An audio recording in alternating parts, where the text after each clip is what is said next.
Good morning, everybody. Welcome to the January 10th, 2025 edition of the North Dallas Plano Career Focus Group. We are very excited today to have Rick Martinez with us, who's going to talk to us about the 10 job search rules you should break if you want to get hired today. Yes, I'm on the edge of my seat. What should I break? I can't wait. All right. Please note that we do record these sessions and upload them to the Career USA YouTube channel later for viewing in the future. And while Jeff Morris, our fearless leader, is recovering, there are two interim leaders, myself and Walt. I am an IT VP or director, and I keep hackers out. And Mr. Walt Glass, would you like to introduce yourself? Yes, good morning, everyone. I'm Walt Glass. I am a retired person. I've worked in IT for many years, and now I've put together the Interview Success Workshop to help us with interviewing skills, which I will describe in a little bit more detail later. Thank you, Walt. All right. I mentioned Jeff Morris, our fearless leader. He founded this in 2007, and then in the following years created careerdfw.org that we all know and love, and careerusa.org, and wrote a book on job search, which I have a copy of and I've read, and it's very good. Get yourself a copy. All right, our agenda today, we're going to hopefully have a success story, talk about job leads, and then our 30-second introductions, all online today, obviously. Talk about the Interview Success Workshop, Pit Crew, and Rosina. Then we'll talk about the career tip of the week, and then we will have Rick as our main event. As a reminder, we'd love to see your smiling face. So turn your video on, especially today when everybody is online. As we do have a recruiter with us today, so you definitely want them to put a face with the name. All right, and now for success stories. Has anyone landed? I have. You know, there's Cindy. I was hoping you were going to show up. Hey, Cindy, what's it been? 24 hours since sounds like? Yeah, Matt. I'm Cindy Lou, and I have landed. I know many of you also attend South Lake, so I just want to also come back here because I feel a very close affinity to all of y'all. And I'll be working at HashiCorp, a cloud infrastructure company, as a product insight analyst. And I just want to thank all of you. I'm really appreciative to each and every one of you for showing up consistently, and especially to all of you leaders, Walt, Ron, Matt, Anthony, everybody just being here. I felt really lost when I first came in to the group, but you've steered me. And then last but not least, Jeff Morris, whom I've had the pleasure of meeting a couple of times now, just witness his miraculous recovery. So thankful for all of you. Wish I had donuts to bring, but kind of stuck at home today. So thank you. Well, there's always next week. Good point. Okay. So you've already started. You started on the 30th, right? Yes, I started last Monday on the 30th. Yeah. That is crazy. They had you start the week of New Year's. I requested that. I just wanted to be on board as soon as possible. So did they give you Wednesday off? Your third day was off? They gave me Tuesday and Wednesday off, and my laptop didn't show Monday. So I You got that day started, off too. you worked one day and got the next 2 days off. Is that what we're saying? Yeah, pretty much. That is crazy. I've never heard of such a thing. All right. Well, we're very happy for you. Do you want to tell us how you got your job? Yeah, absolutely. So I got through networking. I'll tell you a little bit more detail. I actually networked with, I was referred to the role to whom is now my manager back in July. And back at the time, he was just an individual contributor on the team. Didn't hear anything about that role. And then fast forward 2 weeks before Thanksgiving, a HashiCorp recruiter reached out to me. And so I went back and said, hey, thanks. And he said, a lot of things have changed during the summer, and now I'm running the team, and now I'm referring you I'll be or a possible I'll be their hiring manager, and I referred you for the role. So you just never know who you're talking to on the other line. He might become your boss. That is so cool. Well, again, congratulations. Virtual donuts all around. You're getting a lot of love in the chat. And we're very happy for you. Way to go. Stop in every once in a while. Thank you. Anyone else land today? Or recently? All right. Very exciting. All right, job leads. Tracy Harris, I see you're with us today. Thank you for coming. Of course, as you bring up my name, my dogs decide to lose their minds. Elise is also here with me, so I'll let her kind of share a little bit about Thomas Edwards Group and what we do. Tracy's dogs, I promise they're well behaved in all of our staff meetings. They're silent, but the one org meeting we jumped on and they like Murphy's be heard. Murphy's Law. Hey guys, as Tracy mentioned, we both work for Thomas Edwards Group. So we're a boutique staffing firm servicing the Dallas, Fort Worth, Austin, and sometimes Houston area. So we're Texas based. We focus on accounting, finance, HR, and IT placements. Both Tracy and I will drop our information in the chat, so feel free to reach out to us if you see any positions on our website you're interested in, and feel free to connect with us on LinkedIn. This week we've gotten a couple treasury roles. So we've got a director of treasury right now, and then a senior manager of treasury on the Dallas side. And then we've got some entry and kind of mid-level financial analyst roles this week. So treasury and financial analyst roles are kind of the two popular roles that we've gotten so far this week. Awesome. How many total on your website? I haven't looked recently. Last time I looked, it was 75. I think it's 76 right now. 76. Okay. All right. 76 jobs, people. Go check it out. And as usual, we'll put your contact info, both Elise and Tracy, in the follow-up email and copy you guys on it. So anybody else? All right. Thank you, Tracy and Elise, for being here. Is it Elise or Elisa? Elise, you're right. Elise, okay. Thanks again for being here. All right. Online introductions. Should just say introductions. We're all online today. All right. So as usual, we'll go around the room. Tell us your name with a little pause in between. The position you're looking for, email, LinkedIn, city, phone, 2 or 3 target companies and companies that you have connections at where you can help other people. And then here is our script. All right. Patty.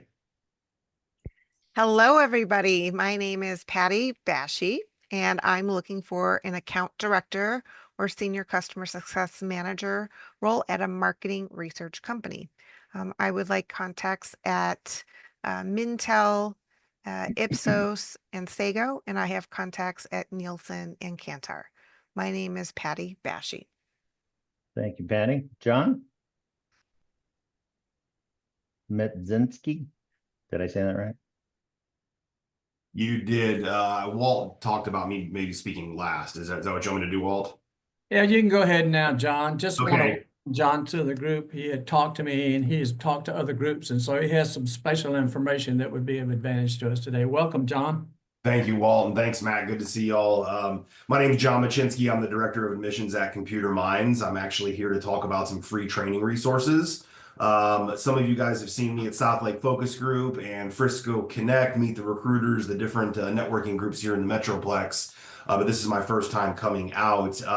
But again, just wanted to talk about some free training resources that's offered at Computer Minds. Computer Minds provides short-term certification training for the information technology, supply chain, and project management fields. So we train, we certify, and then we have job readiness to get you job ready as you graduate out of the programs. And we're able to offer these certification services free of charge because we have a partnership with the Texas Workforce Commission. There's a program called WIOA, Workforce Innovation Opportunity Act. And being unemployed is one of the qualifiers to get into that program. So if training or upskilling certifications is something you're interested in around support, networking, cyber, cloud, the PMP, Six Sigma, supply chain, those leadership style certifications, if that's something that you're interested in, I'll drop my contact information in the chat. You can reach out to me directly, or you can go to our website and request information. But I've been working with the Workforce Grant for 13 years now. I refer people to it every single day. So if training is something you're looking for, reach out and I can help coach you through the process. Thank you. That's Hey, awesome. John, Yes. this is Penn Hoyt. I've been seeing you doing your stuff for the IT world. I'm on the marketing side of things. Do you guys get involved in any of the HubSpot or Marketo certification? No, I don't do anything with that. Okay. Yeah, I just everything for my school, it's all going to be focused on IT infrastructure or on the PMP leadership certification side of the house. Now, that doesn't mean that there isn't another school out there that might not offer that, right? It's just not something that my school offers. Okay, I appreciate it. Thank you. Yeah, no problem. John, does the WIOA provide dollars for training outside IT for like They Penn's? do. Okay. They do, yes, right. So my school's focus is on the IT and project management Okay. side, but the workforce, they have what's called as in-demand occupation lists, and based on the city or the county or the area that those workforce offices are in, whatever is in demand in those areas, as long as there's a school that's partnering for those dollars, then there could be opportunities out there, right? So Okay. So Penn just needs to find the computer mind equivalent for his Correct. industry correct, to take, yes, to make yes. use of That's- the WIOA money. Exactly. And Penn, Okay. with your situation, I would almost you can try and find a school in your area and have a conversation with them, or just go to your local workforce office and start the process, and the workforce can help kind of give you some direction, right? Fantastic. It depends on kind of how you want to go about it. I know with myself, I coach the individual on which office and who to talk to and what to say and kind of go through all those moments. So Penn, even if you want to reach out to me and just kind of pick my brain about the workforce process, feel free to reach out to me, and I can still help point you in the right direction on which office to go to and what to say to try and get yourself in the process. Great. Thank you very much, John. Yeah, absolutely. Awesome. Any other questions for John? I see that you put your information in the chat. I will distribute the chat after the meeting. John will give you a copy of that as well. Yeah, awesome. I appreciate it. And connect to me on LinkedIn. You can DM me there. You can email me, or like I said, if you go to our website, if you request information on our website, you'll see a drop down for South Lake Focus Group. If you pick South Lake Focus Group as how you heard about this, your information will come directly to me, and I'll reach out to you as well. So multiple ways to be able to chat with me and see if we can get something going for you. Thank you. Any other questions for John?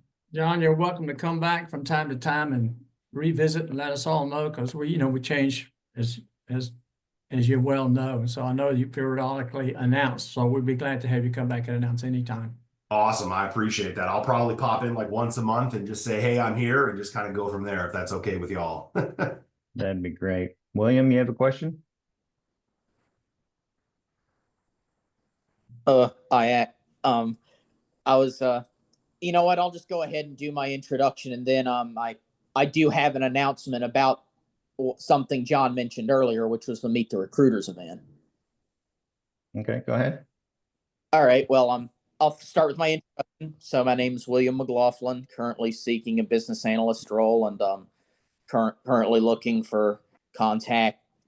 Two of my target companies looking for contacts at are Dave & Buster's and the Container Store, and my name is William McLaughlin, and so the next Meet the Recruiters event is taking place on January 24th. I just found out at Briscoe Connect on this past Tuesday, and so that's going to be taking place 2 weeks from today. The next Meet the Recruiters event at Stonebriar Community Church in Frisco, and advanced sign up is required for this event, and so make sure that you sign up as soon as the registration opens. I'm going to put the website in the chat where you can sign up for the Meet the Recruiters event. So make sure you do that, and keep in mind it's not a come and go event. So if you're planning on coming to the Meet the Recruiters event, get there at least 15 minutes early so that you can get a parking space, and as well as get through the check-in line and network with the other individuals that are attending. So I don't want to steal your thunder, William. I'm actually on the board for Meet the Recruiters. I just dropped the link in the chat, just like you said you were going to, William. But everybody, if you're interested in Meet the Recruiters, pay attention to the website. The event is a maybe right now. Craig, who's in charge of it, he's got some stuff going on, so we're not 100% sure if the event's actually going to happen on the 24th. So pay attention to the website. Once registration opens, it'll become an opportunity, but we're supposed to talk about it today and Monday if the event is actually going to happen or not. So just wanted to throw that out there. Okay, thank you. Yep. Thanks, William. Thanks, John. Appreciate the clarification. And thanks for being on the board. I went to the last one and I was impressed. So It's technologists a good out event. there. It goes hot and heavy very quickly. Yes. So you got to be ready to talk and get in there. But yeah, it's a great event. All right. Michael Garber. Thanks, Matt. Hello, everyone. I'm Michael Garber. I am seeking a position as an IT project or program manager. I've led cross-functional global teams to help them complete their digital transformation journeys. I have contacts at Kyndryl and IBM. Again, I am Michael Garber. Thank you, Michael. Nice and brief, Margaret. Michael, nice and brief. Thanks. Margaret Martinez. Good morning, everyone. My name is Margaret Martinez, and I am looking for a corporate training specialist. And I would like contacts at 7-Eleven and Molina Healthcare. I have contacts at a company called Genpact LLC. My name is Margaret Martinez. Thank you, Margaret. Mike. Hello, everyone.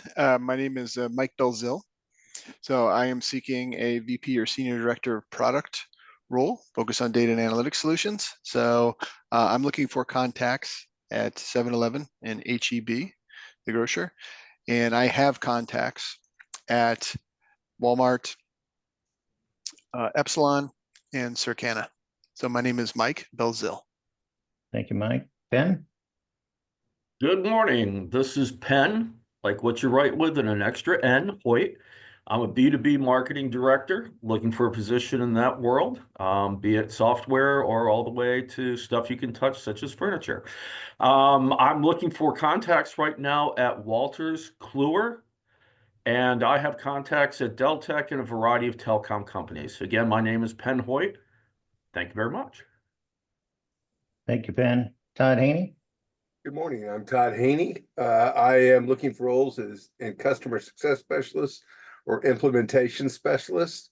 I need contacts for Caterpillar, and I have contacts at Gartner and Tyler Technologies. My name is Todd Haney. Thank you, Todd. Michelle Hawk. Good morning, everyone. This is Michelle Hawk. I've got 15 years plus of experience with cash applications and accounts receivable. I've worked for pharmacy distribution as well as for security system companies. I'm also got experience originally from the warehouse for inventory control. Target there would be for Shaw Floors, or Shaw Industries, actually, if anybody has connections. Otherwise, this is Michelle Hawk. Thanks. Thanks, Michelle. Michael Wilk. Happy New Year, everyone. My name is Michael Wilk. I'm a senior software systems and program quality engineer and lead. I have extensive experience in aerospace and defense industry. My target companies are SNC, Collins, and DRS. My name is Michael Wilk. Thank you. Thank you. Tim.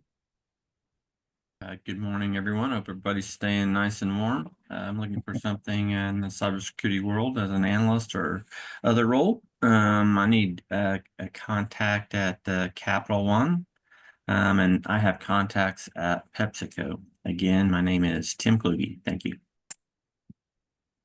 Leslie. Hi, my name is Leslie Radford and I bring the zing to your marketing team. I'm looking for a content marketing or strategist role. Looking for a small to medium marketing agency or private company. If I were to go with a larger company, I would like a contact at SEMrush. My name is Leslie Radford. Thank you. Jeff Aubert. Good morning, Matt, and everyone. I'm Jeff Aubert. I'm a customer-facing technical sales engineer. I build customer relationships and make customers for life. I'm looking for a sales engineer, technical account manager, product rep type role. Target companies I have are Worth Electronic and Future Electronics and a company called Hatch. I do know some people in some of the EDA software companies such as Cadence Design Systems and Synopsys. I'm Jeff Aubert. Companies for life. Nice. Steve. Morning, I'm Steven Sulkin. I'm a director of healthcare process improvement. I help people work together better. I'm looking for contacts at Envision Physician Services, and I can help with contacts at Baylor Scott & White. I'm Steven Sulkin. Thanks, Steven. Amy? Hi, my name is Amy Fleming. I'm looking for a Director of Human Resources position. I don't have, I don't need any target companies at the moment. I am industry agnostic and company agnostic. I do have contacts at Kobe Marketing and Bechtel. My name is Amy Fleming. Thanks, Amy. Beth Allison? Good morning. My name is Beth Allison Berggren. I'm looking for a director of product or product manager positions, depending on the size of the organization. Specifically in marketing technology, e-commerce, or websites. I'm also looking for contacts at ancestry.com. And I do have contacts, and I put this in the chat, at SEMrush and Wolters Kluwer. And again, my name is Beth Allison Berggren. Thank you. Thank you. Vitaly. Hello, everyone. My name is Vitaly Platonov. I'm looking for a supply chain or logistics manager or specialist position. I need contacts at Stellantis Financial Services, companies Lucid and Rivian. I have contacts at Hyundai Motor America and Truck Manufacturer International. I'm located in Richardson, ready for relocation. Again, my name is Vitaly Platonov. Thank you. Thanks, Vitaly. Alkeisha? Good morning, Alkeisha Rodriguez. I am a project manager, and I'm looking for project manager roles. I have contacts at Verizon and Communities Foundation of Texas, and my name is Alkeisha Rodriguez. David Ramirez. Good morning, everyone. This is David. I'm seeking a position as IT network engineer or IT support specialist. My target companies are American Airlines, GM Financial, and Caterpillar. My name is David. Thank you, David. Kathy? Good morning, everyone. My name is Kathy Dixon. I'm a senior level technical writer with experience documenting hardware, application and system software, and processes and procedures. I just wrapped up a 14-month contract at Circle K. So I have contacts there in the program management group. And before that, I was at 7-Eleven. I have contacts in the R&D department, but both of those companies are very siloed. So I can't really help the other two people that asked for contacts at 7-Eleven. I haven't identified any target companies yet. I am industry agnostic. Everybody needs a technical writer, and I am also open to temporary positions if they have a project they need help on. Kathy Dixon, Senior Tech Writer. Rosina. Good morning, everyone. My name is Rosina Gallman, and I am your Career Tip of the Week host. I'm seeking a position as a Senior Talent Acquisition Business Partner, or otherwise known as a Senior Recruiter position. As far as contacts, I need contacts at Goldman Sachs, Deloitte, Delta Dental, Unum Dental, MetLife, ADP, USAA, and TIAA. I have contacts at a variety of different companies, so I'll reach out directly to the people that I've heard the contacts needed at. And again, my name is Rosina Gallman, Senior Talent Acquisition Business Partner or Senior Recruiter position. Thanks so much. Thank you. You get the prize for the most target companies. Very Hey, I'm impressive. looking. Deanna.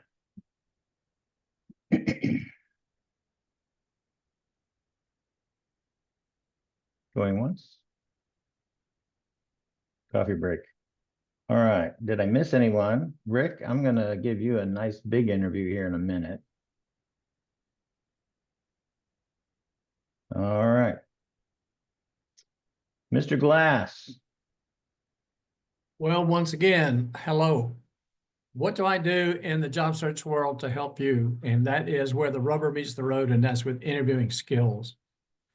Back in 2000, when I had been laid off after 25 years and into the interviewing world and the job search world, I messed up an interview so badly that I said, I better figure out what to do about this. So I developed a model called We Are Selling Ourselves, and that is defined as who we are, what we do, and how we can help. So our idea is to change our mind from simply answering questions in an interview to selling those three elements in an interview. So how do we do that? Well, I developed the Interview Success Workshop. It's free. I do it online on Tuesdays from 9 to 11 Central. The About section in my next slide, I think, will show the background. It's in my About section, though, is all about the workshop. If you'd like to register, that QR code will start an email to my Yahoo email address, which is found in the banner page on my LinkedIn page. And it'll say, I'd like to register for a workshop, and I'm going to send you back availability dates. I only do 1 or 2 people at a time. But the idea is to learn how to sell. So this is not a mock interview, it's a learning interview. So it's a come as you are party. I will like your resume just for your background. We don't do resumes in it. We just talk about interviewing, and a sample or real job description so that I'm looking at are your answers relevant to that particular job. So be glad to have you participate and have you register, have you take a look and see what it might be available to you on the days that are available to you. And so I got to look up my poem. I forgot my poem today. Hang on a second. My goodness, how would I ever forget to do that? I have reached the age where if it's more than 10 minutes, it's liable to be forgotten. So that's where I am. All right. Does practice interviewing cause us to hesitate? Well, don't wait too late, but practice on our plate. Get that job and we'll all celebrate. My name is Walt Glass. Very nice. Thank you, Walt. Always appreciate the poem. You want to tell us a little bit about the pit crew? I certainly can. I also am a participant as a panelist, as well as Matt and some others, the mock interview, practice interview team. The pit crew meets on Wednesdays from 1 to 3, except for the 4th Wednesday, which is online. Now that we've had COVID and gone through that, we are now setting up so that people outside of the DFW area can also participate. You may observe. All you have to do is send a resume and job description to the dallaspitcrew@gmail.com, which is on the bottom of that card that you see on the screen. And you can also go to dallaspitcrew.com and it'll look up all the information and find out about that as well as what we do. So be glad to have you learn those fundamentals of selling, and then you can go start practicing those mock interviews at the pit crew. I can tell you this, everyone who has been a panelist there at the pit crew has always said it was well worth it. Jared Asplin took it 7 times as he was trying to get on to Lockheed, and he said when he got the job that the interviews with Lockheed was much easier than the ones at pit crew. Well, of course. And so they're a little, you're going to learn a lot, and the more you learn, the better off you're going to be. And every time you practice, we get better. So be glad to have you participate with the Dallas pit crew. Did I leave anything out? Nope. I would add that I personally interviewed Cindy, our lander for today. So I had a little tiny bit to do with that landing.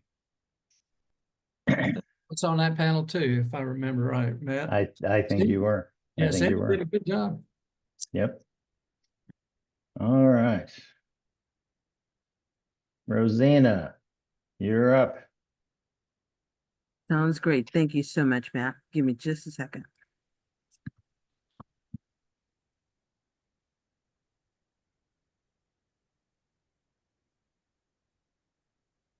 All right, so today's tip of the week, we're bringing you some brief information, so to speak. Oops, I jumped in the wrong one. Hang on 1 second. I went back 1 week too far. There we go. All right, sorry about that. So we started off the year last week with the fact that skills and upskilling is really the focus of the new year. And so with that said, we're going to take a brief break from that series, and we're going to talk about reasons why you should turn your camera on during a Zoom meeting.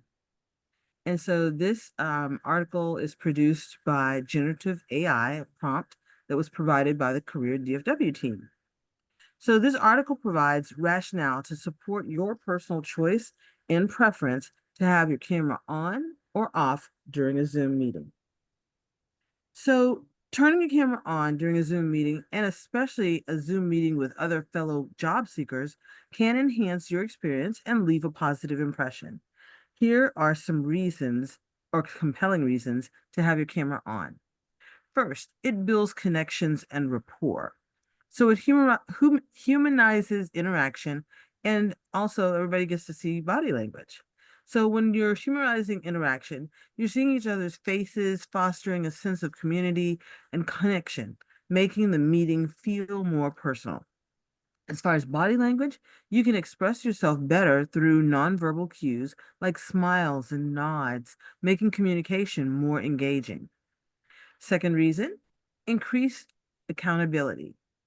So that helps you to stay focused, and it also helps you with your professional presentation. So to stay focused, being on camera encourages you to stay attentive and actively participate. As far as professional presentation, it motivates you to present yourself in a manner similar to an actual interview or networking event. Third reason, practice for interviews. So this boosts confidence as well as improves visual communication. So when coming to a Zoom meeting, it boosts your confidence because by using your camera, it helps you get comfortable speaking on video, which is valuable for virtual interviews. And as far as improving visual communication, you can refine your body language, eye contact, and background setup. Fourth reason, encouraging others. So it encourages others by creating a positive environment and showing engagement. So when it comes to creating a positive environment, when you turn your camera on, it often encourages others to do the same, leading to a more interactive session. And as far as showing engagement, it demonstrates that you're fully present and can inspire others to engage more actively. Fifth reason, make a memorable impression through recognition and networking opportunities. So when you're making when you're making memorable impressions, fellow job seekers and facilitators are more likely to remember if they can see your face. And then networking opportunities, it helps build familiarity, increasing the likelihood of meaningful connections and referrals. The sixth reason, demonstrating professionalism through preparedness and setting the tone. So when you're demonstrating professionalism in your preparation, you turn your camera on, signals that you take the meeting seriously. And then setting the tone, it shows initiative, confidence, and respect for the efforts of others putting into organization, others that are putting into the organization of the meeting. And then lastly, it boosts your own energy, engagement, and motivation. So for engagement, being visible often makes you more interactive and focused. And in motivation, you're seeing others working towards similar goals and can increase your enthusiasm and keep you motivated during your job search. So turning on your camera in a Zoom meeting not only benefits you, but it also contributes to a more dynamic and connected experience for everyone involved. It's a simple step that can make a significant difference.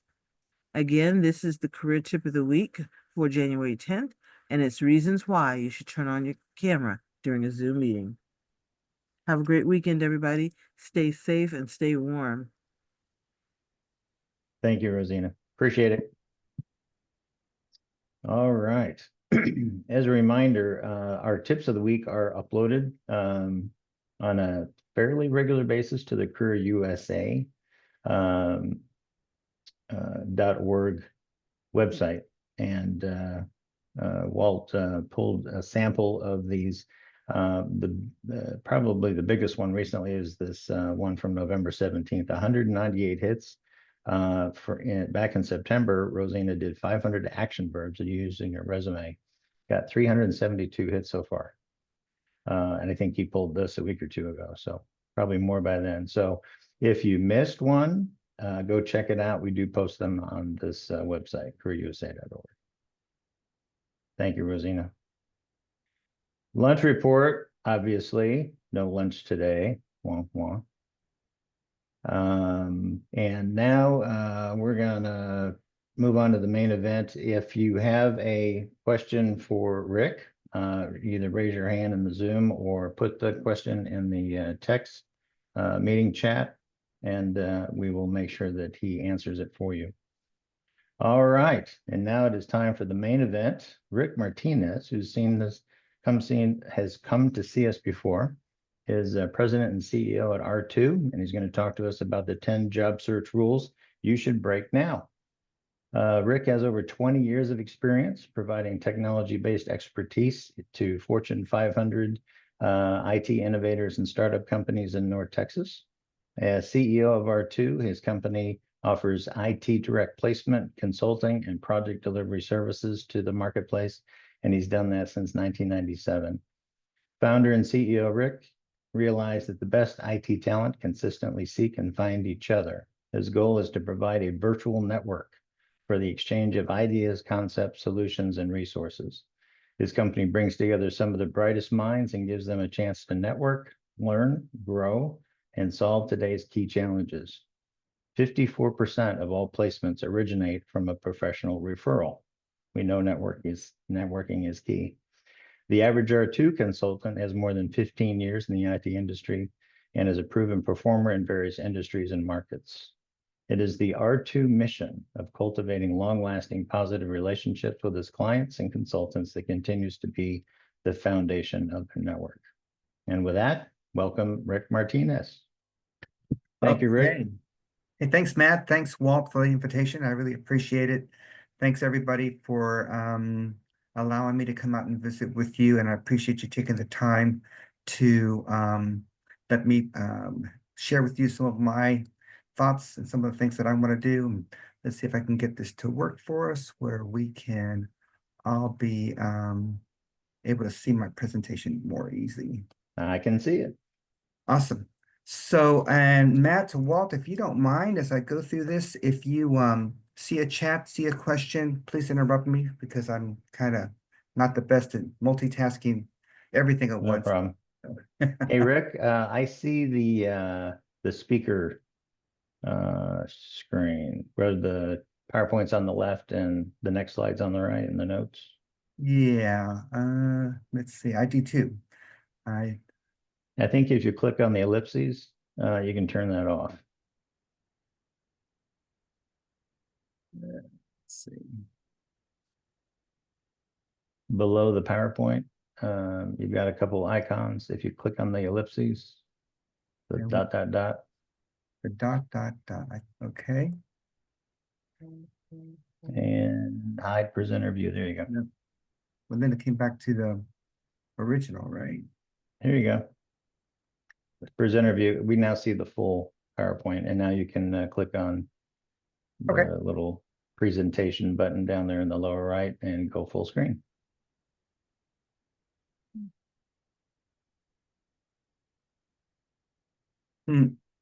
Sometimes. Yeah, maybe. I am clicking on it. It's just After you click on it, click on resume slideshow in the upper left. upper left. It went away. You can click your slideshow again. Thank you. Now look at your upper left of your screen. There you go. Oh, is your slide, do you have multiple monitors? Is your slideshow on a different monitor? Oh, there it is. Oh, yeah. So hit escape. And then move that and then click on slideshow in the menu. To the right, there you go, slideshow. And then over on monitor where it says automatic, change that to primary. And now try that again. How's that? It seems to be showing. There we go. Sounds looking better. Thank you, everybody. All right. Team effort here for sure, right? It takes So- a village. So what I'm going to do, and I have till about 11, is that right? You actually have till 11:20. Okay, great. You get an hour and 5. Terrific. So I'm gonna walk through some things I have in the marketplace here. I don't know if we have any people that are I heard of someone that was maybe in the Phoenix area, but 95% of this presentation will apply to anybody, even though my company focuses on IT positions. What I'm sharing with you can be focused by for any job seeker. What I wanted to do, just to give you a little bit of background, thank you, Matt, for the introduction. Basically, I have a professional background myself. I have a degree in computer science, and from college, I was hired by Texas Instruments to come and work in the Dallas area.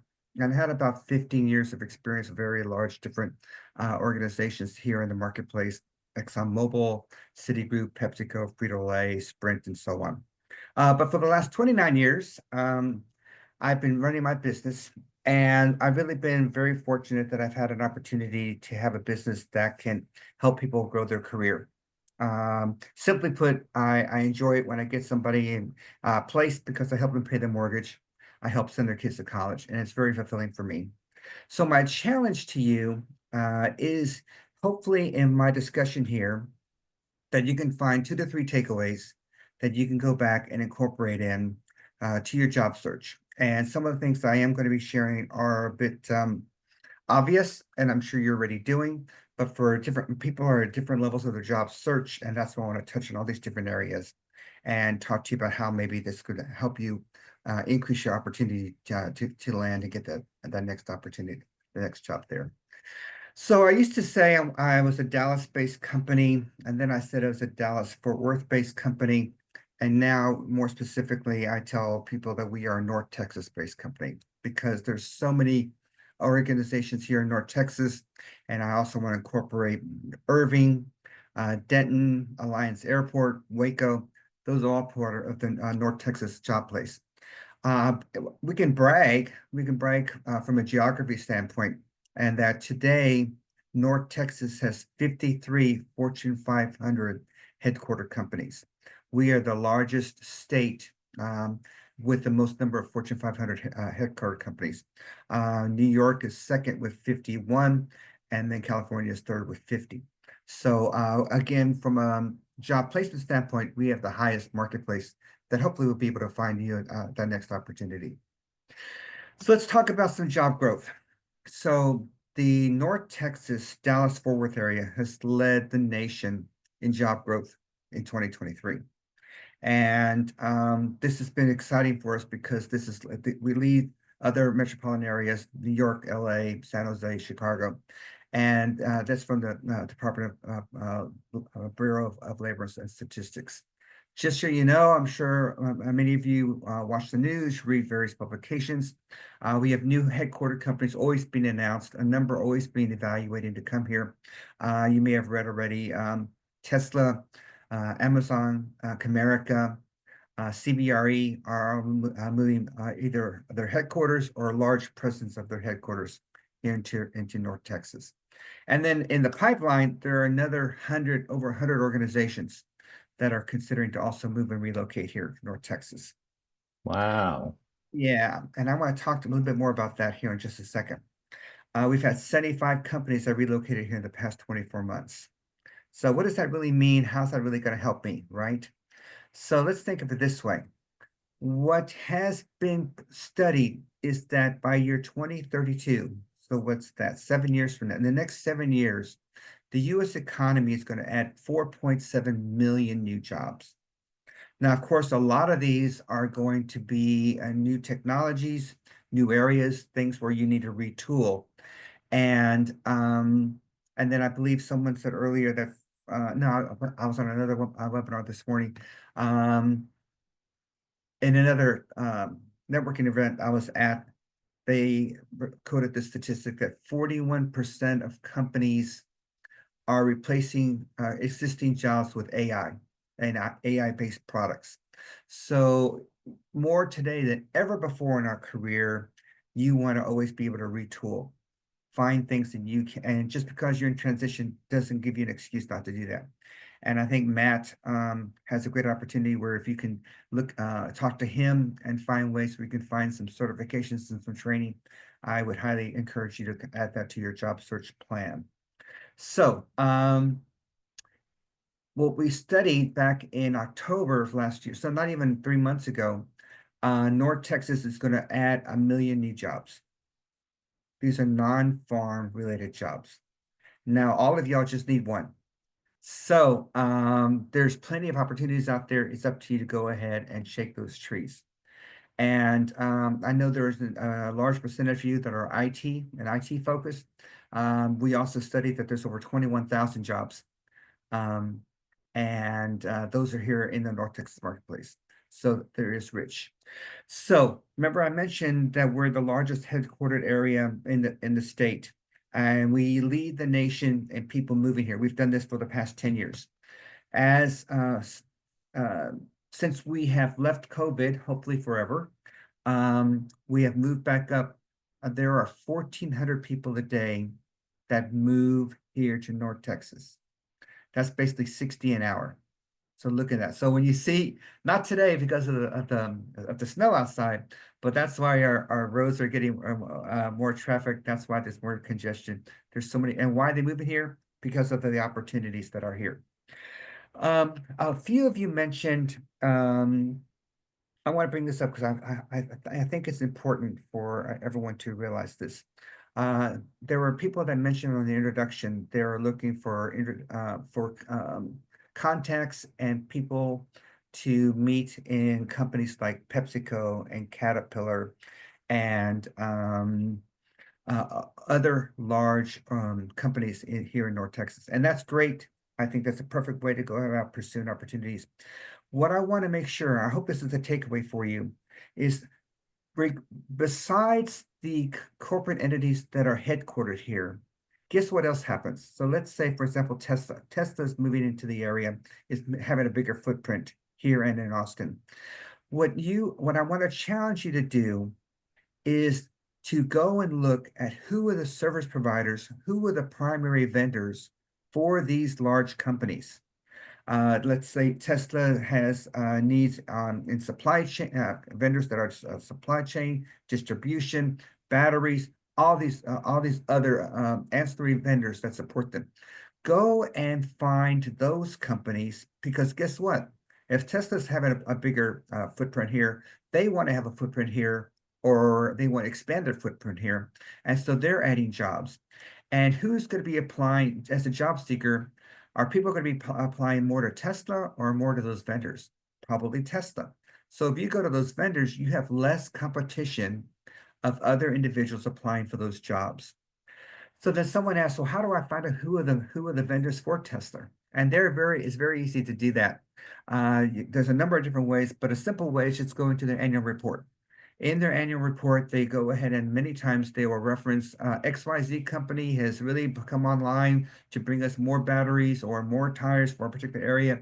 And we're happy that our partnership has evolved to a bigger area. We're now looking at them as something else. So there are plenty of places to go and find those secondary vendors, those other suppliers, those other organizations that are supporting and these Fortune 500 companies, and you'll just have so many more opportunities to pursue. So hopefully that's something that you'll add to your job search. I think it's very important because the goal is to not just be one of a large number of candidates, but of a small candidate pool that you can easily separate yourself. So one other thing to bring up, the nice thing is that North Texas climbed to number 3 in the number of technology jobs. We've added all jobs across our industries. Those of us that have been around a while, we know that back in the 90s, North Texas or Dallas was very heavy telecom focused. Now, over the last 30 years, we have become very balanced between manufacturing and financial services and distribution and telecom and startups. It's very nice. So when we have the ease and valleys of the economy, there's so many other industries that will complement the North Texas area where you have a better opportunity to stay employed. Some examples where we see a large uptick in jobs are going to be, for example, in leisure and hospitality, added over 25,000 jobs. Professional services, that's where IT would be, 16,000 jobs. Construction, 21,000 jobs. I mean, you can all see the infrastructure bill that was passed by the Biden administration 3 years ago is now trickling down, and that's why you see so much more road construction here across the area. Is because all those particular grants have been are now being utilized and exercised so that you're seeing things there. So again, my whole point is you want to have a balanced job search career across multiple industries because there's plenty of opportunities. Don't just stay single focused on one particular area there. Okay, so let me now, I want to talk to you about some simple things, some things that we know that I want to challenge you to change in your job search. Sometimes people have a particular thought process that you should just do a job search a certain way and you're incumbent to doing it that particular way. And I want to challenge you to add and supplement what you're doing with other types of channels, with other types of tasks that hopefully be able to increase your opportunity to get interviews, to get that job offer, to go ahead and start. And some of them are rules that I want you to break, and let's talk about those. So, the simplest first thing that people say when you are in transition, you start looking for a job, is I'm going to the job boards, I'm going to the monsters, I'm going to the career builders, I'm going to Indeed. I can go on for 10 minutes and then the job boards out there. So here's one thing you may or may not know. Even though job boards probably list about they capture about 50% of the applicants for a company. Through job boards, only less than 1% of those individuals land a job. So when you're going through the actions and you can want to pat yourself on the back, boy, I applied to 10 jobs today on 10 websites and Indeed made it easier for me to apply to multiple jobs at one time. You have a less than 1% chance of getting that. I'm not saying that you shouldn't do it. What I am saying is don't let that be your primary action. And there's some other things about that. In a large company, when they post a job, it takes 2 to 3 weeks before that person's going to start looking at it at all. So one action is, and I'm sure many times, I'm sure every week, Matt, Walt, and all of the presenters are saying, go out and try to engage with that individual to find someone in the company that can make an introduction to the hiring manager to make a decision there. There may be a question about this. I've already sent my presentation to Matt and to Walt. And so everything that I have here is freely share, and you'll have a copy of it as well. So, so again, and then, so my point is here, break the rule that don't think that job boards is going to be your direct path to find a new job. That should be one of your tasks and one of the channels but it shouldn't make a primary focus for you. Okay, a lot of times people that are in transition, they have to wait for the resume to be perfect. I'm not completely happy with it. I want to rework it some more. I need to look at, oh wait, there's a new landman I got to stream. Oh wait, I just found this book that I wanted to read about. Oh wait, your resume is always going to be a work in progress. Don't wait for it to be perfect to be out there. I want to challenge you that you always want to be modifying your resume. Other people that you'll hear present may have different perspectives, and please just take in anything that I say with how you want to incorporate it. But I try to encourage candidates to have about a dozen different copies of their resume. And what those different versions are, and I'll try to make a simple example, is that let's say that and again, I may not be completely accurate, but let's say you are a distribution project manager. You work for PepsiCo and you've worked for different companies in that capacity. And now you see Amazon is looking to hire a logistics manager. But as you read the job description, the things that it's listing are exactly the things that you did in performing your job. And you can just check the box one by one as you go through that job description. Well, the reason why what I want to encourage you to do, or in some ways tell you to do, is you need to change your resume from saying distribution appropriately to where you can change it to logistics. Because in the Amazon world, and again, I'm just making this all up, but when they're referencing things from a logistics standpoint, but you really see this distribution, you got to use the terms and the language that they are using, because that's how they're going to match things up. That's how these AI products and these ATSs evaluate things. And if you just say, well, if they mean the same thing, and if someone reads it, they'll understand it. No, not everybody's going to do that, especially to someone that's removed from that particular area of core competency. That's why you want to make a modifying. And another example is someone may call something a project coordinator, but it's really a project manager position. And you've been a project manager and you're looking for a project manager role. I encourage you to change it to project coordinating and to do it that way, because that is going to way how you're going to be able to elevate yourself to get to the point where you can now interview with that hiring manager. Another thing is that hopefully this is going down with AI, but up to about a year or so ago, 64% of resumes contains spelling mistakes. And here you are, an executive, a person looking for 140K a year, and you have spelling mistakes. Luckily now there's AI tools out there that can really do spell check a lot better than your Microsoft Word. And this, the reason why is because, you're working on something and then your wife is working on something else. And then your kids may come in and have to use your computer for one thing. And guess what? They may not be as prudent as you. And so when they do spell check, they just say add the dictionary, add the dictionary. Next thing you know, you're adding all these words that don't really are spelled correctly.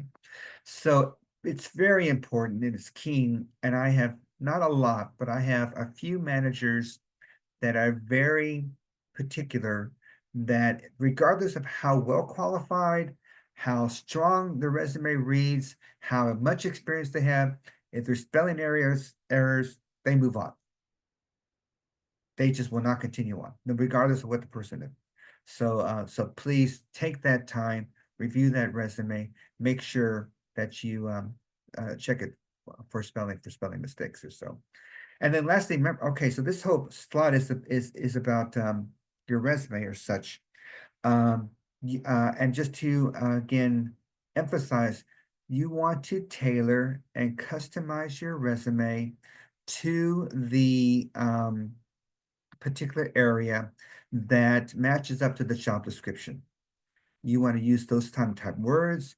Sometimes you want to reframe or reprioritize your bullets, and you want to be able to make sure that you can match up so that anybody that is outside of the particular skill of expertise that you have can still see that you're a good fit for that role. I saw a couple things in chat. I'm going to see if I can open that up and see. Rick, I wanted to add that it's not always spelling mistakes there are some things that get through words, spell check and grammar check that you need to check. For instance, I can't tell you how many times I've seen IT mangers looking for a job. So And- make sure, and you can proof it yourself, but you need to have other people proof it as well, at least 3. Have them look through it because they will find things that you looked at 10 times and didn't see. You are so right, Matt. That is such a valid statement. And I'm laughing because and spell check doesn't catch that. Right. No, Right? because manger is a real word. Yep. Exactly. Yes. Thank But you. you could read your resume out loud is another way for you to catch things as well. Yep.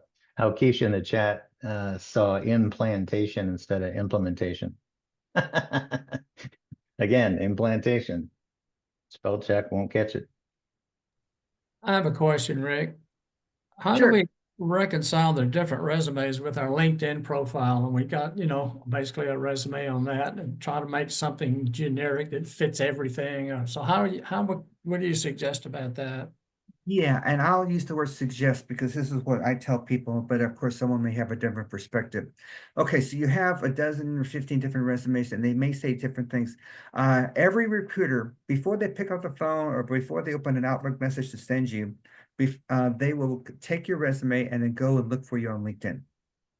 And so what we're looking for, we're just validating to make sure that everything is somewhat the same. So on your LinkedIn profile, you can put it, you want to portray yourself, your profile, as accurately and in the most comfortable way that you can feel to present yourself. And you may say distribution, I'll feel that. What a recruiter is looking for is that the companies line up, the years line up, the core skills line up, and the deliverables or the bullets line up. We're not looking. So another way to put it, if you're applying for a logistics manager and your resume says that you are a welder, that's where we're gonna have a red flag. So that's what I kind of recommend people, because you are going to change your resume, but your LinkedIn profile, you can go ahead and you just keep it one way, and the way that you feel most comfortable that represents your professional skills and abilities. Let me ask you a corollary to that. Some people will put 15 bullets at the top, then they'll have all of those terms listed in the bullets in order to be found, I guess, through a search that says, okay, you got distribution, you got whatever the different titles might be, I've seen that in the top. You got, because titles today there's probably a half dozen titles for every job that's the same job. And you got all that to deal with. And so I've seen it put up front. You can also put it, I guess, what do you recommend on that? Yeah, that's a good point. I think that's a good way to do it. In your summary and your key skills, you could put all those keywords in there. I think that's a good way to do it. All right. Thanks. Okay. Let's see. So, let's talk about format. Resumes, you can have almost, thank goodness we're all unique individuals, and we all can want to demonstrate who we are. A format is something that's comfortable, whatever you are comfortable with. The picture on the slide is one way to do it. It's very visually, I think it's very visually attractive. Some people like to put a picture, some people don't. For us, it's insignificant. I mean, if you put a picture on there, I'm going to look at it. So it's up to you if you want to do it. One thing I would say, this type of resume that you see the picture of is not easily interpreted by ATS. Sometimes it has a hard time separating things out. It's more of a standard bullet-based resume is better for an ATS system. This one, if you're sending this resume directly to an individual, if you like this format, it's perfectly fine. Some of the high-level things to think about is white space is helpful. You say, I have all this experience. I only want to use 2 pages or so. Just don't cram everything in where I have to strain my eyes or I got to expand it on my computer to go ahead and look at your resume. So use white space judiciously. We like bullet-based format.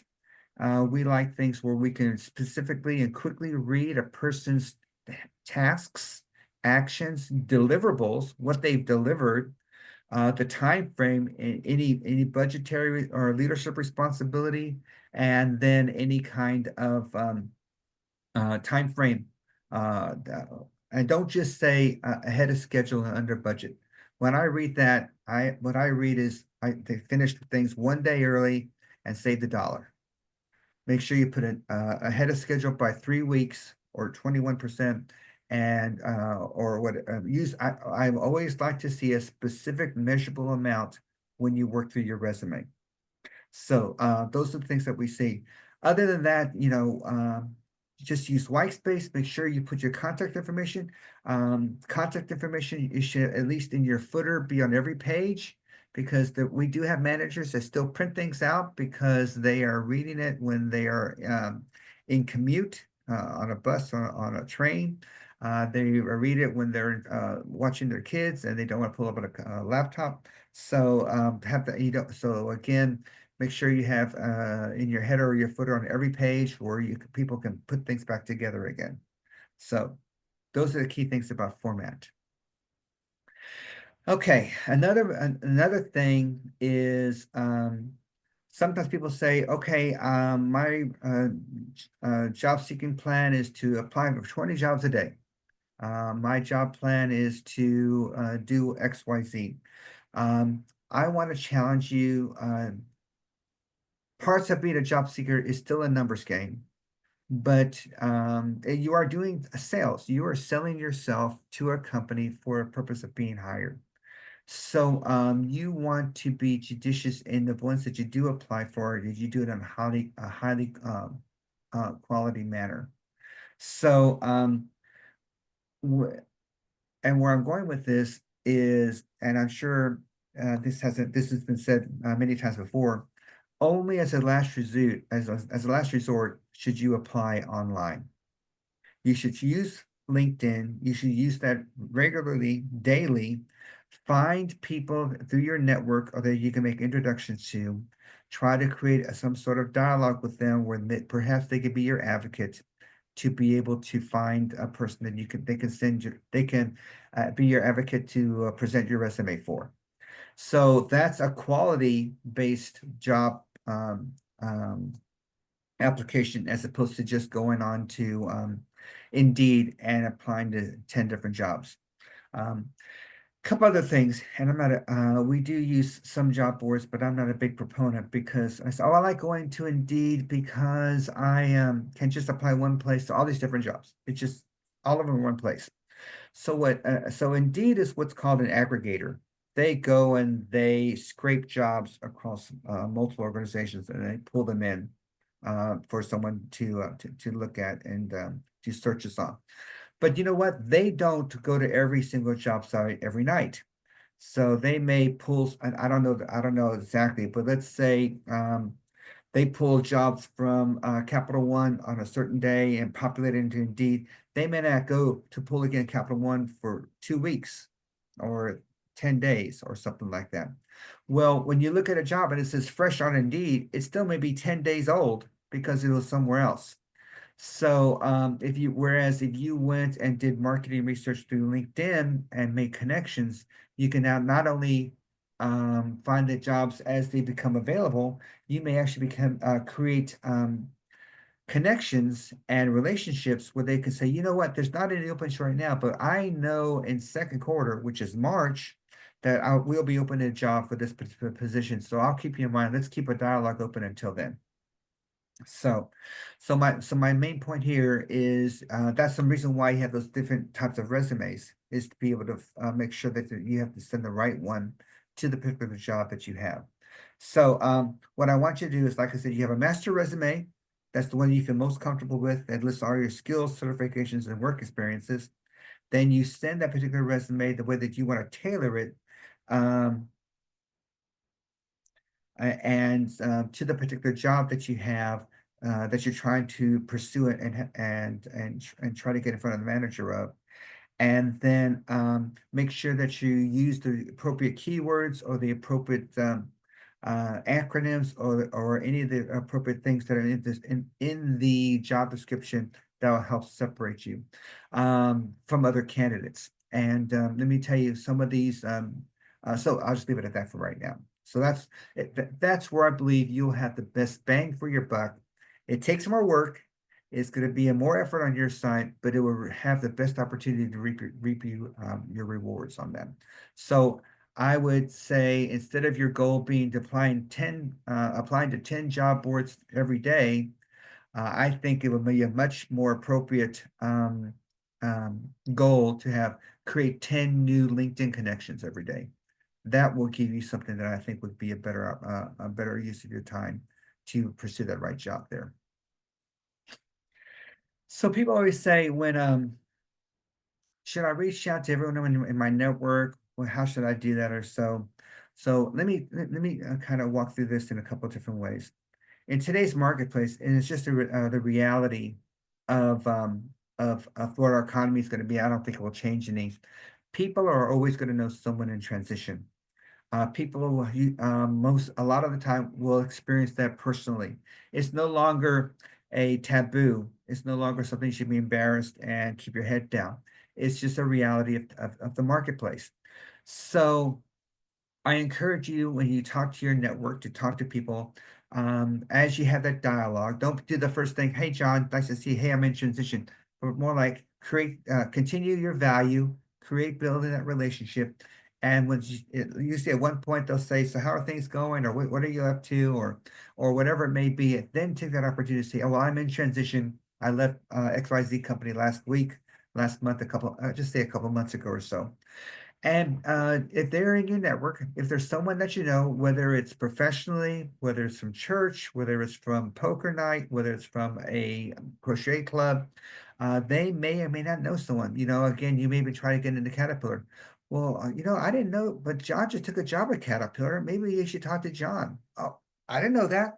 So again, it's okay to use your network to help you reach out and network to people. In LinkedIn, you can see that someone may have a connection into Citigroup that you're trying to get into that you haven't spoken to in a year or two. There's a chance to rebuild that friendship, have that dialogue, reach out to them and just say, hey, it looks like you've been at Citigroup for the past year. Are you doing this? Hey, let's catch up over coffee. Can we have a conversation the next time you're driving home from work? One of those things. But the point is, your network is, I think our job seeker that found her job was through a networking opportunity. That's going to be one of your best things. And yes, I encourage you to use your network, all the different means that you can. Be strategic. And then it's really neat. I was at a professional organization, and they're very big in the networking. But one of the things that they ask their members to do to circle up, and when they meet each other, they tell people to one of the questions is, how can I help you? And you think, well, I'm in transition. How can I help somebody? You never know. The person could say, hey, pray for me because my wife's going into surgery. Or hey, you know what? How can I help you?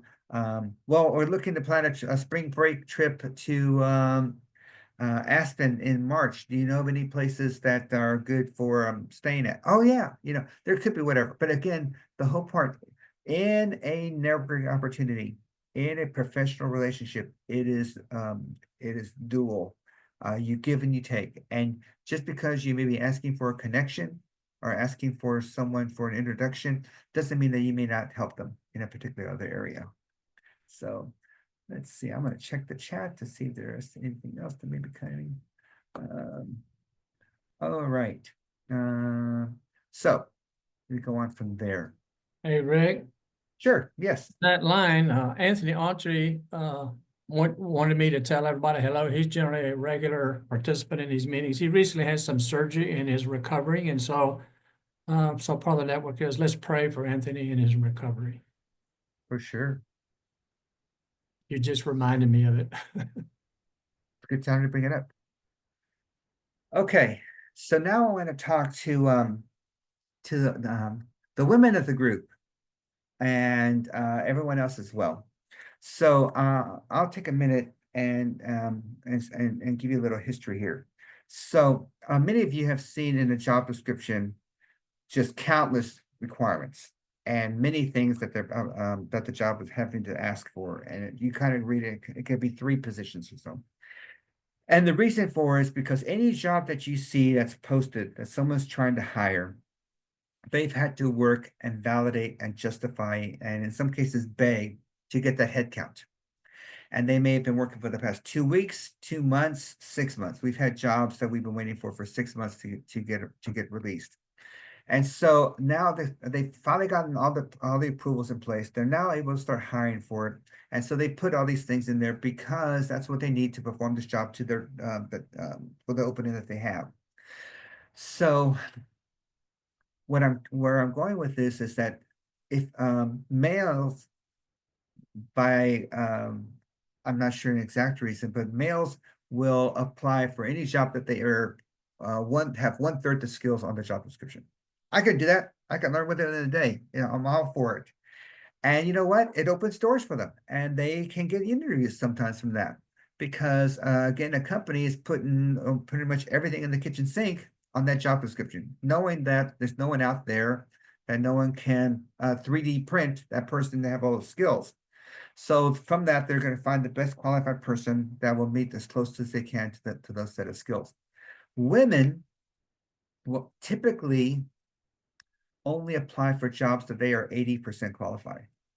Why such a big difference? Men, if they're 1/3 qualified, they're applying, and women have to be there at 80%. So all you women out there, I would highly encourage you, if you fit 50% of the jobs that skills that's listed, I encourage you to apply for that job. Pursue after it. Of course, I'm not saying go ahead and start adding things into your resume that you don't have just to make it fit better.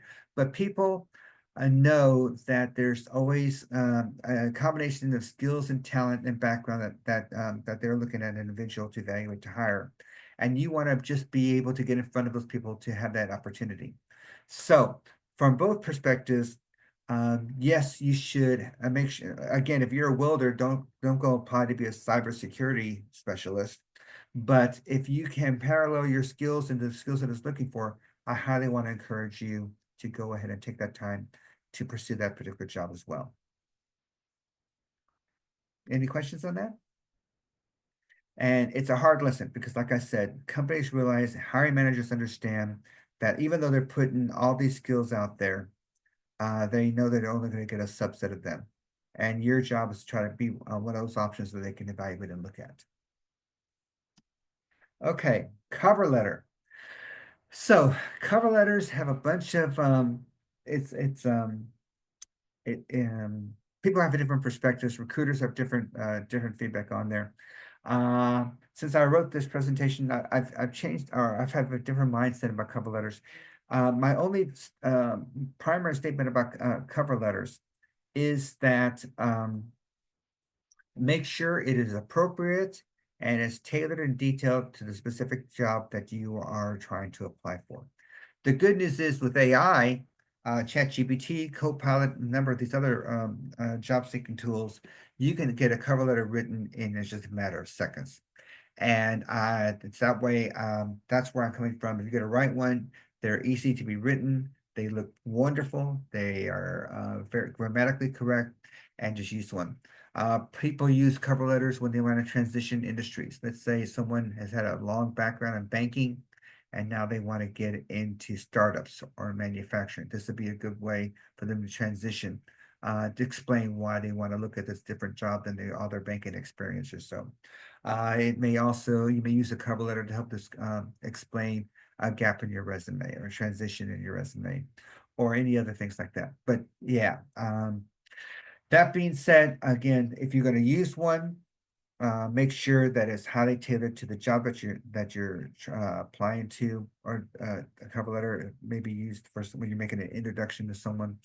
And then, I won't say that I encourage you to always use one. You know, I will leave that up to your discretion. That's my major point about cover letters. So, if you have to write for every time, please go ahead, but it's up to you. Rick, I got a question about cover letters. So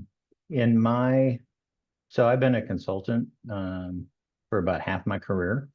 And so I've got a lot of experience that I can't put on my resume. It's hard to consolidate 30 projects a year.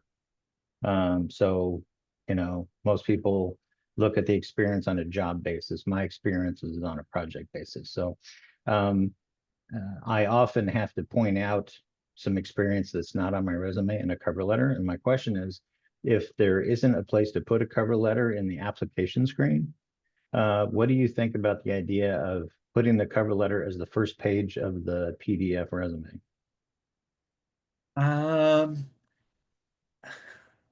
That's interesting. I would think I would rather use a professional summary or a consultant engagement section paragraph as opposed to a whole cover letter. And I would put the cover letter at the end of your resume if you really want to put, and just say detailed explanations in the cover letter at the bottom of the resume. And here's the reason why, and it's only my selfish reason. I recruit, or my team recruits for IT professionals. And we rarely look at cover letters. I never look at cover letters. And if you give me a cover letter when I first open up that resume, I may even move on. But if I am interested in it, I see that I can then, as I read through the resume, I can then go back and read more in detail. But a summary I would read through because I will give me enough time. It won't waste my time to make sure that this is a candidate worth reviewing and being evaluating their background. And I say that because as an IT recruiter, we are looking for individuals that have performed and have skilled and have abilities in specific technologies. And I need to open that resume to find those, answer those questions as quickly as possible. Okay, thank you. All right, but what do I know? More than me. So, Nick, does anybody read a cover letter? I'm sure there are, Well, I was just thinking, I don't think cover letters are used for initial screening, like you just said. Okay, you want to get to the meat right away and quick. So I understand and agree with that. But it would seem like somebody will read a resume sooner or later, and maybe in the process, but maybe not in the selection process. Okay, the ATS, whatever it might be that pulls it out. But I would think that somebody does at some point in time. And that brings up, says there's an alternative that I suggest in the networking is your bio. You can have your bio go through and summarize all that pertaining to that particular job that you can send to your networking people. And that kind of, for me, kind of replaces the cover letter aspect. What do you think? Yeah, that's a great idea. That's a great idea. In fact, one other thing that I am king about, and I'm not sure if I have this in this presentation or not. So if I talk about it now, I won't talk about it later. LinkedIn recommendations. I will always read those. And LinkedIn has a way where you can download into a PDF all your LinkedIn recommendations as a separate file, like a cover letter. So if you're applying for jobs and you're uploading your resume and you have an opportunity to upload more than one document, if you're uploading a cover letter, kudos, great to you. But if you have a chance to upload LinkedIn recommendations, those are king. I just love those. And if you don't, I would love for you to embed those exactly. Don't say professional references available. I would just cut and paste those LinkedIn recommendations, put them at the end of your resume, because that's going to be just. We all love referrals. We all love recommendations, and that's going to be such a big that will help me understand your background even better. So, okay, let's talk. There's a lot of times, especially when someone's first beginning their job search, they're looking for that perfect job. They're looking for that one thing. Oh no, I've done that so many times. I'm looking for this job. I really want work-life balance. I really want to be in cybersecurity. I really want, and so they're not applying. They're being so selective. You have to remember, you remember quality over quantity, building relationships. But the other part, there is a part about it that is also numbers. How many times are you going to apply and how many different people are going to have eyes on your resume? So I challenge you not to just apply for the perfect job. Women, for the one that's our 80% the match, find ways that you can apply, because I can't, there are countless times, at least once a month, where we're presenting candidates for a particular position. And after a certain dialogue from an interview standpoint, you know what, Mary is not a fit for this role, but I had this other role that I was thinking I needed in third quarter, but I had the budget dollars. I'm going to open it up now, so because Mary can be a fit for that. So if Mary waited to apply for that perfect job, uh, she'd have to wait maybe till June, or she would never have an opportunity for that someone to think about that. So please, you have to still churn through a number of different jobs, because you want to have, again, the goal is to have eyes on your resume, eyes on your portfolio, eyes on your abilities, so that you're going to be able to go ahead and get into a company or a particular organization that you want. I always tell people, you know, engage with that company. If you have any interest in there, you can always turn down a job that you're offered. You can never turn down a job that you haven't been offered. So give yourself that chance. Give yourself an opportunity to be presented in front of somebody. So I talked about this a little bit. The biggest thing, you know, don't just look on job boards. Don't just look on LinkedIn jobs. Again, I don't like these aggregators like ZipRecruiter and Indeed. They just pull jobs. You never see whatever is timely and everything. But hopefully you took heed to my comment on the third slide here today. Go and research the companies that are supporting those Fortune 500 headquarter companies. Just, you all know that all those companies have vendors and have suppliers, and from any strong business sense, they're going to be as close to their to that company, to that physical location as possible. So they also have a presence here, and you'll have a better opportunity to find jobs where you are competing against fewer job seekers, where you can get an opportunity to go and find those places. You have to talk again when you're talking to networking people, when you're creating relationships. Hey, I know you work at Tesla, and I know you don't have any hiring authority. You're not really familiar about the different jobs or so, other than go to HR. But you know, who are some of the suppliers that Tesla uses? I'm curious about that, because oh yeah, I just heard that we signed a big contract with XYZ company. Oh, okay, I didn't know that. Well, there's the chance for you to go pursue XYZ company and see what they maybe have. Since they just signed a new deal with Tesla, guess what? They have to find ways to fill it. I'm sure you know, no company has a stockload of people sitting to the side hoping that they sign a contract. They got to go out and hire them when the contract's signed. So those are the things. So make sure you look in those unusual places, professional organizations. I don't think I say this in this presentation today, but go find the professional organizations that pertain to your professional skills. If you're a project manager, go to the PMI Institute. I think they meet Thursdays for dinner every month. A lot of them, some of them charge for their meetings. Most of them that do charge, if you reach out to the coordinator or you reach out to the president of the organization and you say that you're in transition, they'll waive your fee. They may ask you, if you can just sit and not have dinner, or, if they're, because there's a cost involved. But I've never heard of one where they turn somebody, oh no, you have to pay. So find other ones. If there's an ISSA luncheon that happens for everybody that's in the security arena or cyber area, and go to those professional organizations. Those are not those are unique places that not a lot of people in transition go to.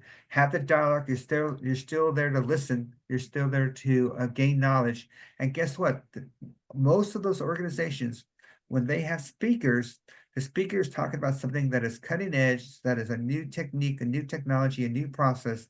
And guess what? You're now gaining your knowledge, so that when you have an interview, you can say, well, when I went to the PMP on the PMI Institute last month, the project manager is talking about this thing, and I see how I can incorporate that when I'm doing this type of thing, whatever it may be. So those are some of the places that you need to go ahead and find. When you do your LinkedIn connections, find out what organizations they are a part of and follow those as well. That's my point there. Okay, hopefully by now many of you are educated. I use the term, there are no permanent jobs in the marketplace. There are full-time positions and there are contract positions. And many times, a person in transition, a person that's been working, thinks that they need to find another full-time job. I need benefits. I need to make sure I have vacation. I need to make sure I can have sick time. I need a 401k, XYZ, other stuff. I want to encourage you to open your eyes and evaluate and pursue contract positions as well. Contract positions do a lot of things for you. They give you a chance to close a gap in your resume. They give you a channel, an opportunity to get into an organization to learn new skills or a new industry.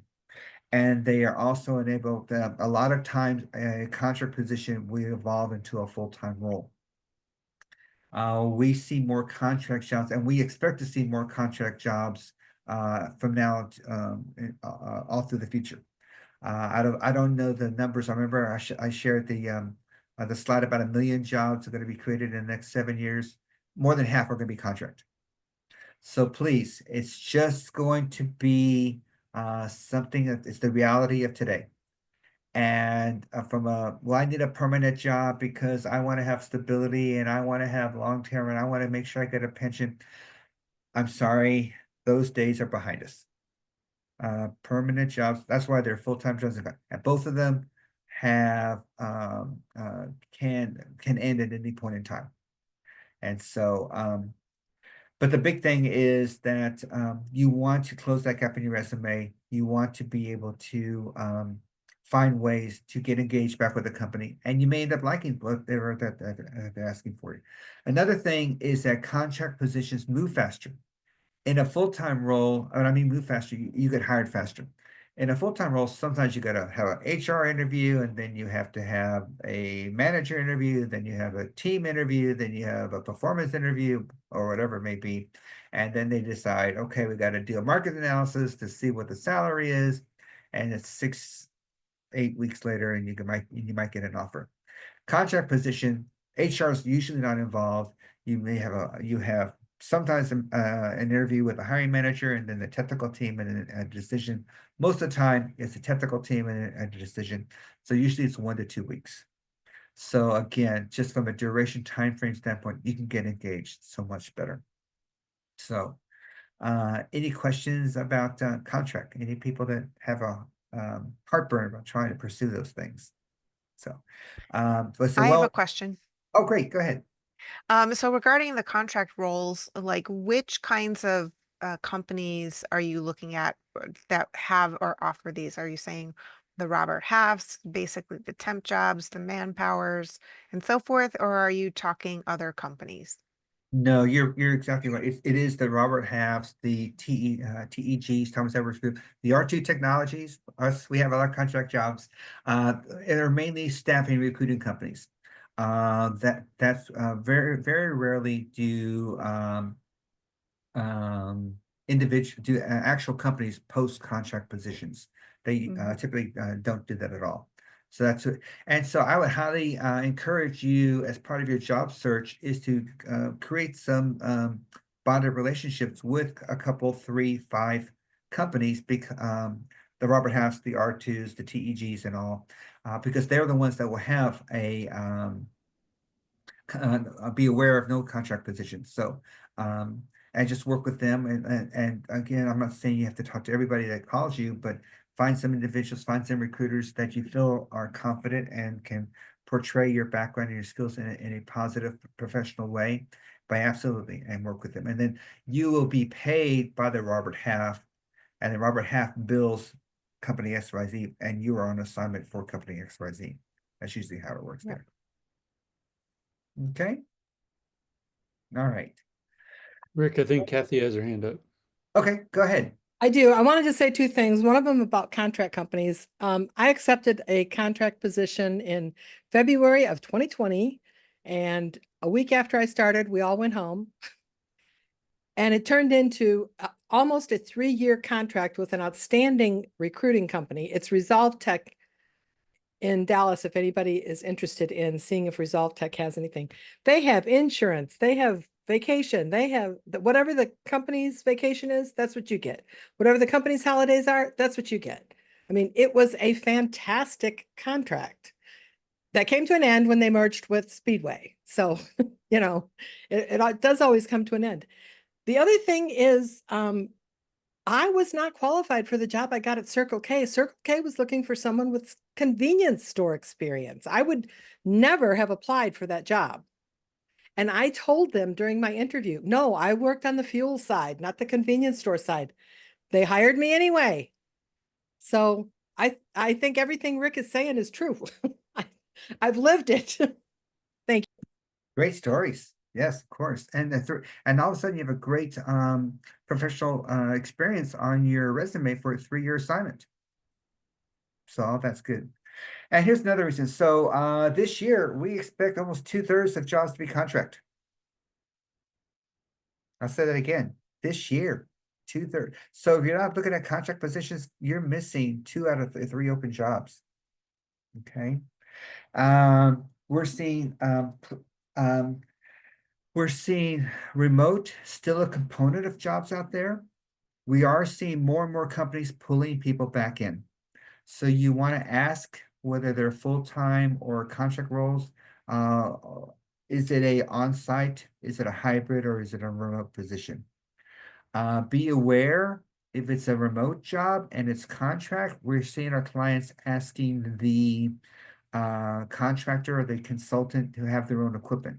So you need to have a PC that you can be able to work for them. That's more because during COVID and companies sent equipment to contractors. I'm not saying you did it. They didn't get the equipment back. It's just unfortunate. So, but anyway, but we are seeing like you heard, I'm sure you read the news, like Yahoo, Google, Microsoft, Apple are all bringing people back in. Locally, AT&T, which is one of the largest, and Citigroup, they're a big remote workforce, are bringing people back in. So yes, that is that. We're seeing that more now. Our children, the younger generations, they like the contract work, they like the flexibility. So you know, it's time for us to step on board with that. So that's the thing there. All right, and then lastly, you know, I hopefully shared enough things. Hopefully I gave you a few ideas in there. The biggest one thing that I would suggest is find yourself an accountability partner. And it says here spouse, but really you want a trusted friend or a former business associate to be that accountability.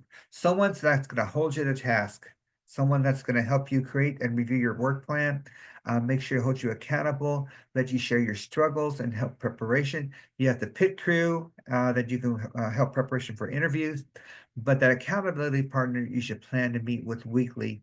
And you should be able to walk through them what your plan was, what your task, what wins and losses you had, and let them be your advocate for you. And the reason why I don't want your spouse, the spouse is wonderful and great and there for every single support, but they're not going to look at everything from a professional viewpoint. And you'll take, how many of us, our children take more advice from strangers than our own parents? So it falls in line with a job search too. Your accountability partner would do that. So, and then lastly, you know, that you have your plan. Make sure you take time for yourself. It is a bit of a marathon, but so you want to make sure your quality of life, you know, you get out and walk, get out and exercise. You don't have to have a gym membership to get your heart flowing. Reach out for some old connections, old co-workers that you you know, enjoyed working with, and just reach out, whether having a conversation with them or having coffee with them, whatever, maybe find those kind of things. It's going to be the marketplace is rich. All you need is one job. And hopefully with all the things we shared and the tools out there, and having Matt and Walt at your side, that you will be able to get yourself landing sooner than later. So I'm a couple minutes early. So I guess at this point, I'm open to questions. Hey, Rick, this is Mike Garber. Thanks for meeting with us today and giving us all these great tips. As far as the discussion about contract work and targeting companies, I have a question about, is there a way to identify the primary contract providers for companies? Is there a way online to find that? Like, I know it, like my past company, they work primarily with Manpower and specifically the Experis Group. And they wouldn't go through any other agencies. They kind of consolidated to one. Is there a way to find that, look that up online so that in case you're looking to get in with like 7-Eleven or some company, how do you find out who their primary contract work supplier is? Nope, can't find out. Sorry. What you can do is a large of the Fortune 500 do have primary vendors that they utilize, that then all subcontractors go through them. Very few Fortune 500 companies have one primary vendor that exclusively tries to work the job. So they almost always have other agencies that will go out and look through the marketplace. So if you want to get into 7-Eleven, you know, you use your LinkedIn network, you cultivate relations that way, and see how that matures. You cannot find out who the primary, and it changes. They have contracts with the companies as well. Sometimes they're 1 year, sometimes they're 3, sometimes they're 5, and then so what you have to then to find contract positions at 7-Eleven, all you have to do is, like I said, work with a couple, 3, 5 recruiting companies, and they may or may not tell you who their clients are yet until they have a specific job. But a lot of times, like I'll tell you, we used to do work with 7-Eleven, we don't do work anymore. I can't remember who their primary vendor was, but there are a couple companies out there that have their subcontractor agreement with the primary service provider that then supports 7-Eleven. From your standpoint, the money is not much different. If you're trying to find that out to make more money, I don't know if you are or not. That's really not that much different. So working with the staffing firms, it's best just to, when you work with a staffing firm, look at the jobs that they have on their website, or the staffing firms update their website a lot more efficiently and quickly than corporate companies, because they pay for all those job postings and they only want to have the most current jobs out there. And typically they have more jobs than they can post on their websites or their job boards. So those are always usually fresh. And then just work with them, and just they may be able to tell you, no, we don't work with 7-Eleven, but and it's no skin to my nose. If I knew, I would tell you, here's the company and you can try reaching out to them. Or I know ABC Recruiting works with 7-Eleven, you should call them and see what they have, or check their website. But other than back to the original question, I don't know of any way that you could find the primary service provider for any of these large companies. Okay, great. Thanks. So so let me take a second and maybe give you a contracting 101, since we have a minute. And just this is going to be very simple math, but might want to write this down. Well, what is my contract rate? How do I know? When I talk to staffing firms, one of the things they ask is, what rate are you looking for? Or, what are you looking to be paid?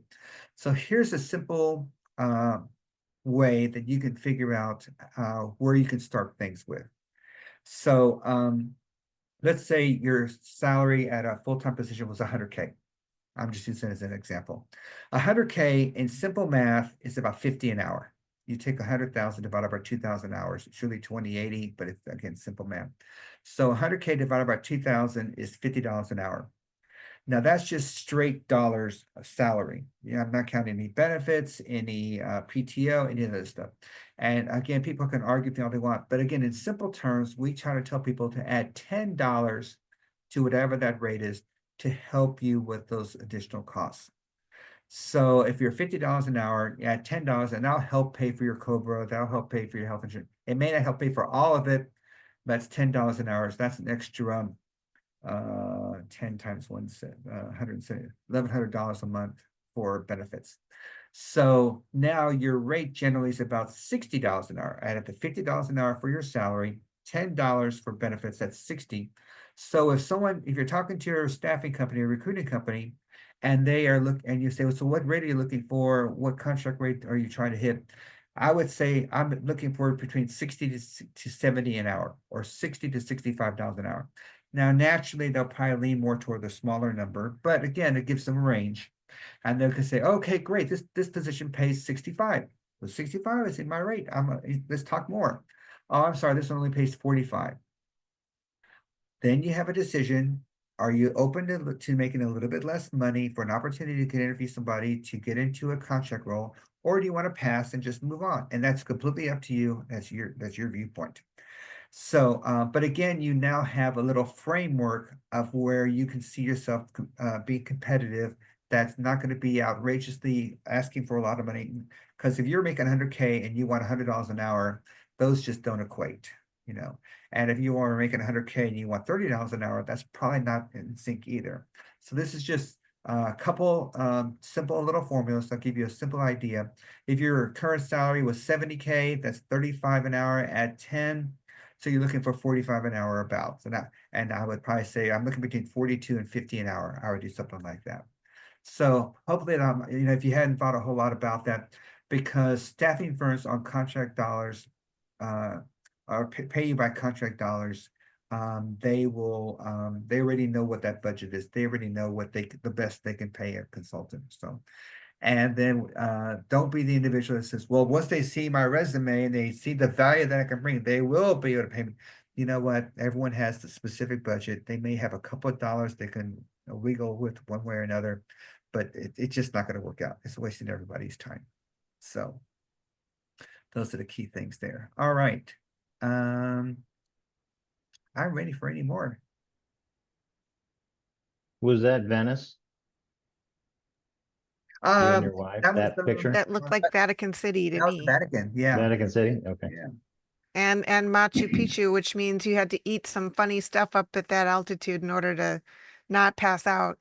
and drink. They had to drink the special tea. My wife, for my 60th birthday, sent my sons and I. We went backpacking to Machu Picchu. Yeah, Tough hike. that was It was yeah. We did 52 miles in 7 days. Yeah. Wow, that's impressive. At that altitude, guys. Yeah. It's Any insane. more I've heard a lot questions for about Rick? it. Any more questions for Rick? All right, Rick, thank you very much. Very Thank much you. appreciate it. You're getting a lot of pleasure. love in the Oh. chat, by the way. Awesome. Best of luck, everybody. I'm praying for you. We appreciate that. Thanks, too. Rick. All right. Thank you much, Rick. I want to talk about some more presentations with you on the calendar. All right. As a reminder, careerdfw.org is your one-stop shop for everything job related, including a calendar, which is awesome. If you go there, click on calendar, and everything on the calendar, there's two views. There's a graphical view that looks like this, and then there's an agenda view that looks like this. I use the agenda view. I go there every Sunday night. I look at everything that's coming up for the week, and I pencil in everything that I want to attend that week. As you can see, there is a lot of meetings in there. So lots of networking opportunities. And if you didn't hear anything Rick said today, remember that networking is key. And so make sure you spend most of your time doing that. All right. Jeff Morris also has the Career USA YouTube channel. Go to youtube.com/careerusa, click on playlists, and then click on under North Dallas Plano, view full playlist, and you'll see everything that just recorded over the last 10, 12 years. It looks like this, and this is just since as of December 20. And you can actually see the number of views. One that was really, really popular was the Joyous Stress with Loretta LaRoche. 134 people have viewed that. So this is a great resource. It's searchable. So you can go back in time and, see presentations, even Rick from last time he was here in this list. All right, coming up, Patty Bashy, a fellow volunteer who's also helping us with the Jeff Morris situation, hosts a LinkedIn Tuesdays, and this coming LinkedIn Tuesday is with Terry Sullivan. If you haven't seen Terry, you need to attend. He does not allow us to record his sessions because he makes his living doing this. So you need to be there in person. He's a wealth of information. And at the end, he will tell you how to get 15 or 30 minutes with him free of charge to personally take a look at your LinkedIn profile and give you some feedback. Very, very useful session. And he's a great guy. And he also has LinkedIn tips as well that you can download from his site. Yes. So it's very helpful. Yep. So when you get to Tuesday to attend, go to the Career DFW calendar, click on Agenda View, and then there it is, 1 to 2:30 online. LinkedIn's Tuesdays, it's online only. And then on Wednesday, the practice interview team will be meeting in person next week. Come see us at Christ United Methodist Church in Plano. And then just more information on Pick Crew. Once you decide that you want to come to schedule your own interview, go to dallaspickcrew@gmail.com, and Ron Layton will get you scheduled. Coming up next week, creating a personal pitch deck with Libby Magliolo. I believe this is the first time she'll be presenting this at our group. I'm looking forward to it. Week after next on the 24th, background checks with Mike Coffey. And then on January 31st, our own Walt Glass will be talking about changing careers or industries. And just a reminder, no lunch today. But we hope to get back in the saddle next week. And thank you very much for attending. Rick, thanks again. Always appreciated. Everyone stay safe and warm, and we'll see you next week. I might suggest that even though Matt will send out an email with follow-up information on this meeting, that you might want to save the chat. There's a lot of information and things that are mentioned in the chat that are not discussed or talked about. Rosina puts a lot of information in. Patricia generally puts a lot of information in. There's other things that are going on in resources that might be available to us. So I strongly recommend that you take a look at that or save that and review it. William, you got a question or comment? Yes, I have 3 announcements. Hope that's okay. Go for it. All right. Well, just a few reminders before we wrap up. That 2 weeks from now, if we do have the Meet the Recruiters event, it will be 2 weeks from now for the next one. So make sure you check the website that John shared in the chat to make sure you get information on that and see whether as the registration will be on that website that John shared in the chat if it is happening. So be checking that. And then second, wanted to remind everyone about the St. Jude Career Alliance workshop that is taking place 2 weeks from tomorrow. I shared the information on that in the chat as well. So make sure you check that website, stjudecareeralliance.com, for more information on that and to register if you decide to attend.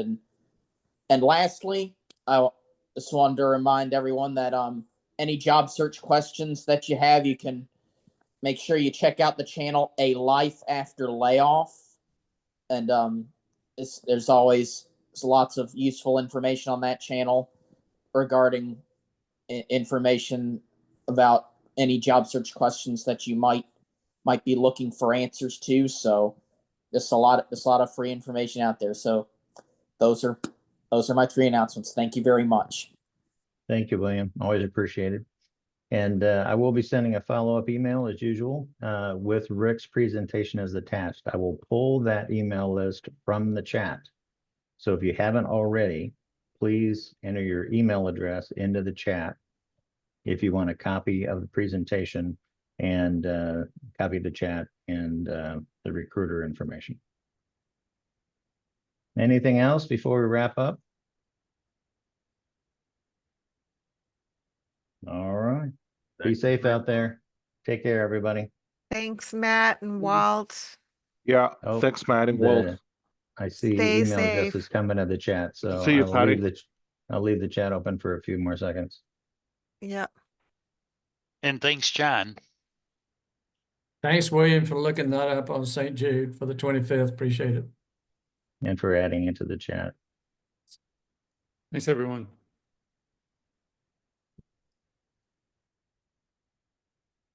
Thanks, everyone. See you next time. Bye. Bye. Bye.